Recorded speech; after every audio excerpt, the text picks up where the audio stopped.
Hello दोस्तों, कैसे हो आप। उम्मीद करता हूँ काफ़ी अच्छे होंगे और स्वागत करता हूँ मैं आपका अपने चैनल पर और अपनी इस वीडियो पर। और आपकी तैयारी कैसी चल रही है। उम्मीद करता हूँ वो भी ज़बरदस्त तैयारी चल रही होगी। सिलेक्शन हमें लेना है, किसी भी तरीके से कड़ी मेहनत करिए, सिलेक्शन हम लेके रहेंगे। तो इस वीडियो के माध्यम से आज दोस्तों हम ये देखेंगे कास्ट सर्टिफिकेट के बारे में। कास्ट सर्टिफिकेट के बारे में थोड़ी सी डिटेल में बातें करेंगे हम।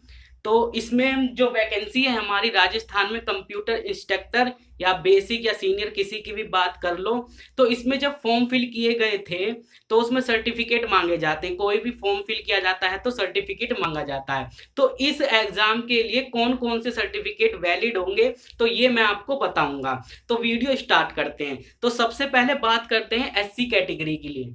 एससी कैटेगरी हो गई, एसटी कैटेगरी हो गई, ओबीसी कैटेगरी और ईडब्ल्यूएस कैटेगरी के जो कैंडिडेट इस वीडियो को देख रहे हैं वो बने रहिए, ठीक है। तो सबसे पहले बात करते हैं एससी कैटेगरी और एसटी कैटेगरी के। इनका जो कास्ट सर्टिफिकेट होता है, इनका जो कास्ट सर्टिफिकेट होता है नोटिफिकेशन में, मैं आपको एक बात और बता देता हूं कि जो नोटिफिकेशन में लिखा हुआ है वही मैं आपको बताऊंगा, इधर उधर का कुछ नहीं बताने वाला हूं। तो देखते हैं। तो एससी कैटेगरी हो गई या एसटी कैटेगरी हो गई, तो इनका जो सर्टिफिकेट वैलिड रहेगा वो लाइफ टाइम तक वैलिड रहेगा। इस नोटिफिकेशन में ये लिखा हुआ है कि जो एससी कैटेगरी के कैंडिडेट होंगे, जो एसटी कैटेगरी के कैंडिडेट होंगे, उनका जो सर्टिफिकेट होता है, कास्ट सर्टिफिकेट होता है, वो लाइफ टाइम तक वैलिड रहेगा, ठीक है। यानी इसमें कोई भी कंडीशन नहीं रखी है। बात क्लियर हो गई एससी कैटेगरी और एसटी कैटेगरी वाले स्टूडेंट की। अब बात करते हैं ओबीसी कैटेगरी की। ओबीसी कैटेगरी में क्या होता है, जो ओबीसी कैटेगरी होती है ये दो कैटेगरी में ही डिवाइड हो जाती है। कैसे? एक तो ओबीसी क्रीमी लेयर होती है और एक होती है ओबीसी नॉन क्रीमी लेयर। तो जो ओबीसी क्रीमी लेयर है इसमें वो लोग आते हैं, वो परिवार आता है जिनकी जो आय है ना, सालाना आय जिनकी 8 लाख रुपए से, कितने, 8 लाख से, 8 लाख रुपए से अगर ज्यादा है तो वो इस कैटेगरी में आते हैं, परिवार ओबीसी क्रीमी लेयर में। और इनके सर्टिफिकेट को ये कहा गया है कि इनका सर्टिफिकेट भी एक बार ही बनेगा, ठीक है। यानी कोई भी सर्टिफिकेट में कंडीशन नहीं रखी है। अगर इनका सर्टिफिकेट बना हुआ है और उन्होंने फॉर्म फिल कर दिया है तो कोई प्रॉब्लम आने वाली नहीं है। अब बात करते हैं नॉन क्रीमी लेयर की। तो नॉन क्रीमी लेयर में क्या होता है, इसमें वो परिवार आते हैं जिनकी जो सालाना आय होती है वो 8 लाख रुपए से नीचे होती है। 8 लाख रुपए से अगर जिन परिवार की सालाना आय होती है उनको नॉन क्रीमी लेयर में रखा जाता है। तो ये बात क्लियर हो गई। अब ये बात क्लियर हो गई, अब मैं आपको बता देता हूं जितने भी ये सर्टिफिकेट हैं, ध्यान से सुनना, जितने भी ये सर्टिफिकेट हैं, एससी कैटेगरी हो गई, एसटी कैटेगरी हो गई, ओबीसी, ईडब्ल्यूएस, जितने भी सर्टिफिकेट हैं ये आपके बने हुए होने चाहिए 9 मार्च से पहले। 9 मार्च, ये बात आप ध्यान रखना, 9 मार्च से पहले। यानी जो एप्लीकेशन फॉर्म है उसकी जो लास्ट डेट है वो ये डेट है। यानी नोटिफिकेशन में साफ साफ मेंशन किया है कि एससी कैटेगरी का स्टूडेंट हो या एसटी कैटेगरी का स्टूडेंट हो, उनके जो सर्टिफिकेट होंगे वो एप्लीकेशन फॉर्म की लास्ट डेट से पहले बने हुए होने चाहिए। इससे कोई फर्क नहीं पड़ता है एससी कैटेगरी वालों और एसटी कैटेगरी वालों का कि उनका कितने समय पहले बना था, उनका बना होना चाहिए लेकिन 9 मार्च से पहले। बात क्लियर हो गई। ओबीसी नॉन क्रीमी लेयर के बारे में अगर हम बात करते हैं तो इनका सर्टिफिकेट भी 9 मार्च से पहले बना होना चाहिए। लेकिन होता क्या है, 9 मार्च से पहला बना होना चाहिए।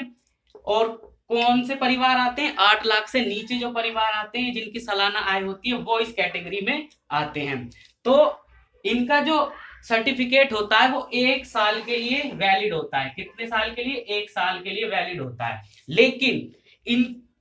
लेकिन नोटिफिकेशन में दिखाया गया, बताया गया है कि ये 3 साल तक वैलिड हो सकता है। लेकिन कैसे? एफिडेविट लगाकर, कैसे? एफिडेविट लगाकर 3 साल तक सर्टिफिकेट को चलाया जा सकता है, लेकिन 3 साल के बाद उनको नया बनवाना पड़ेगा, ठीक है। तो बात तो क्लियर हो गई। ये बात आपकी क्लियर हो गई कि आप इस कैटेगरी में आ रहे हैं तो आपका सर्टिफिकेट 9 मार्च से पहला बना होना चाहिए, भले ही वो आपका 20 का बना हुआ हो, बात क्लियर, 19 का बना हुआ हो, ठीक है। तो बना होना चाहिए, लेकिन 9 मार्च से पहले। वो 1 साल के लिए ही वैलिड होता है, लेकिन इसे 3 साल किया जा सकता है एफिडेविट लगा के, लेकिन 3 साल के बाद आपको बनवाना बहुत जरूरी है, ठीक है। उसके बाद वैलिड नहीं माना जाता। अब बात करते हैं ईडब्ल्यूएस वालों की। ये क्या है, देखो ये फाइनेंशियल ईयर का सर्टिफिकेट बनता है इनका, ठीक है। अभी क्या चल रहा है, 2021-2022। तो फाइनेंशियल ईयर में क्या मतलब, 2022 से 2021 के बीच ये बनेगा इनका सर्टिफिकेट, लेकिन ये बनेगा फाइनेंशियल ईयर के लिए, लेकिन जो वैलिड होगा ना वो 2021 से 2022 के लिए वैलिड होगा। बात क्लियर हो गई, तो ये इसलिए मैंने लिखा हुआ था। अब बात करते हैं ईडब्ल्यूएस वाले जो सर्टिफिकेट होते हैं उनके लिए। तो इनको क्या करना है, इनका जो सर्टिफिकेट होना चाहिए वो 1 अप्रैल 2021 के बाद का बना होना चाहिए। और कब तक वैलिड क्या है, 9 मार्च 2022, यानी इस डेट से पहले बना होना चाहिए और इस डेट के बाद बना होना चाहिए। अगर इस डेट से पहले बना हुआ है, 1 अप्रैल 2021 से पहले बना हुआ है, तो आपको सर्टिफिकेट बनवाना पड़ेगा। अगर इस डेट्स के बाद में बना हुआ है तो कोई प्रॉब्लम नहीं है, बस आपको इतना ध्यान रखना है कि 9 मार्च 2022 से पहला बना होना चाहिए। ये डेट ध्यान रखना है, या 22 नहीं है, 21 है। बात क्लियर, 1 अप्रैल 2021 से 9 मार्च 2022 तक, इसके अंदर अगर आपका सर्टिफिकेट बना हुआ है तो वैलिड रहेगा, कोई प्रॉब्लम नहीं आने वाली है। तो जिनके सर्टिफिकेट नहीं बने हैं वो बनवा लीजिए, एससी कैटेगरी वाला स्टूडेंट हो या एसटी कैटेगरी वाला हो, भले ही एक बार बनेगा आपका, लेकिन जिन्होंने बनवाए नहीं है उनको भी बनवाना है, ओबीसी क्रीमी लेयर के लिए भी बनवाना है, ठीक है। तो इस वीडियो में दोस्तों इतना ही। उम्मीद करता हूँ वीडियो आपको पसंद आई होगी और आपके जो डाउट होंगे वो मैंने क्लियर कर दिए होंगे। अगर फिर भी कोई डाउट रह गया हो तो आप कमेंट बॉक्स में कमेंट कर सकते हैं, और इस वीडियो को अगर आपको पसंद आई हो तो इस वीडियो को लाइक कर देना।